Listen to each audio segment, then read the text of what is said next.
फुलझड़ी और मैं श्रुति।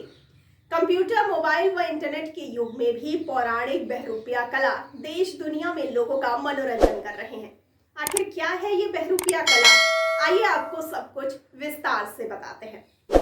बहरूपिया कला मुख्यतः राजस्थान में प्रचलित है। बहरूपिये अपना रूप चरित्र के अनुसार बदल लेते हैं और उसी के चरित्र के अनुरूप अभिनय करने में प्रवीण होते हैं।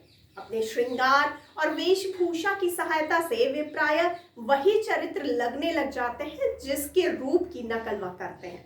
कई बार तो असल और नकल में भेद भी नहीं कर पाते हैं लोग और उनका सिर चकरा जाता है। किसी गांव में आ जाने पर ये बहुत दिनों तक बालकों, वृद्धों सहित सभी नर नारियों का मनोरंजन करते हैं। ये प्रायः शादी, ब्याह या मेलों, उत्सव आदि के अवसर पर गांव में पहुंचते हैं। ये अपनी नकलची कला में अत्यंत ही दक्ष होते हैं। तो आइए जानते हैं इस कला की प्राचीनता के विषय में। आपको बता दें कि यह कला प्राचीन काल से चली आ रही है। पौराणिक ग्रंथों में भी इस कला के प्रचलित होने के प्रमाण मिलते हैं। यह भी माना जाता है कि हिंदू राजाओं के अलावा मुगलों ने भी इस कला को उचित प्रश्रय प्रदान किया था। चीनी यात्री ह्वेंत्सांग और मुस्लिम इतिहासकार अल बरूनी ने भी बहुरूपिया कलाकारों का वर्णन अपनी पुस्तकों में किया है। बौद्ध और जैन साहित्य में भी इन कलाकारों का उल्लेख मिलता है।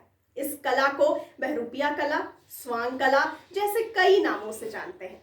दक्षिण भारत में इस कला से जुड़े कलाकारों को भेशिया कहा जाता है। देश के विभिन्न अंचलों में लोक प्रचलन की दृष्टि से इन्हें बहरूपिया कहा जाता है। पहले सिने कलाकारों के लिए यह शब्द प्रयुक्त होता था और आज यह संबोधन स्वांगधारियों के लिए होता है। तो आइए अब बात करते हैं इनके पात्र के बारे में। आपको बता दें कि देवी देवताओं, इतिहास के पुरुषों व महापुरुषों का रूप धारण करने के अलावा ये गांव के धनी मनी लोगों की भी नकल करते हैं।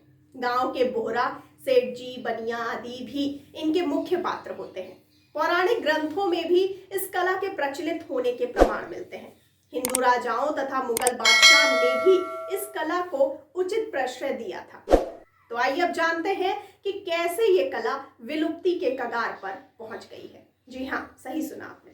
स्वतंत्रता प्राप्ति से पूर्व बहरूपिया कला को पर्याप्त संरक्षण व प्रोत्साहन प्राप्त था, किंतु मनोरंजन के साधनों में आए परिवर्तनों के कारण ये कला धीरे धीरे लुप्त होती जा रही है। गांव व कस्बों में आज भी इस कला के गिने चुने कलाकार मिल जाते हैं, किंतु इस कला को चाहने वालों की संख्या सिमट दी गई है।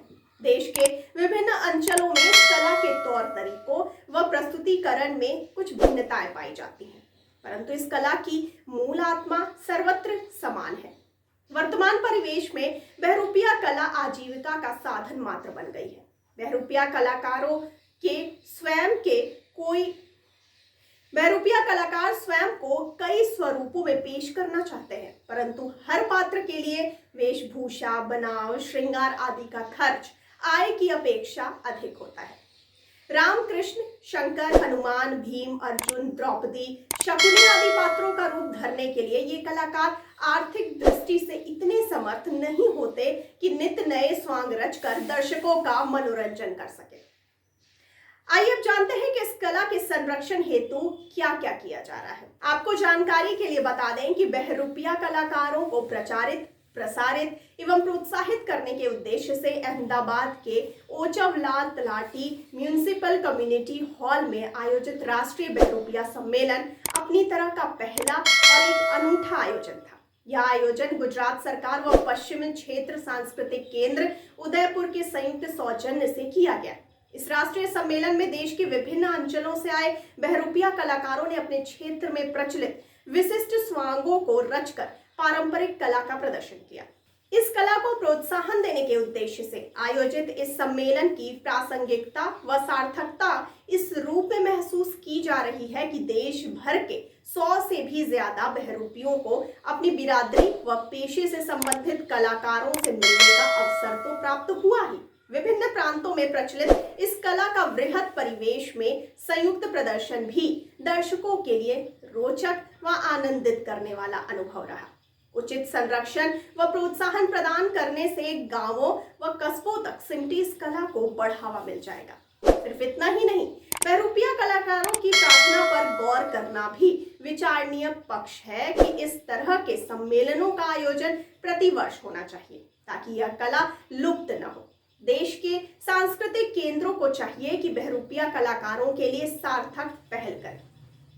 आपका इस विषय पर क्या सोचना है? अपनी प्रतिक्रिया हम तक जरूर पहुंचाइए कमेंट बॉक्स में कमेंट करके, और साथ ही साथ हमारे चैनल को लाइक, सब्सक्राइब और शेयर करना ना भूलिए। और मुझे दीजिए इजाजत, लेकिन आप बने रहिए द फुलझड़ी के साथ। धन्यवाद।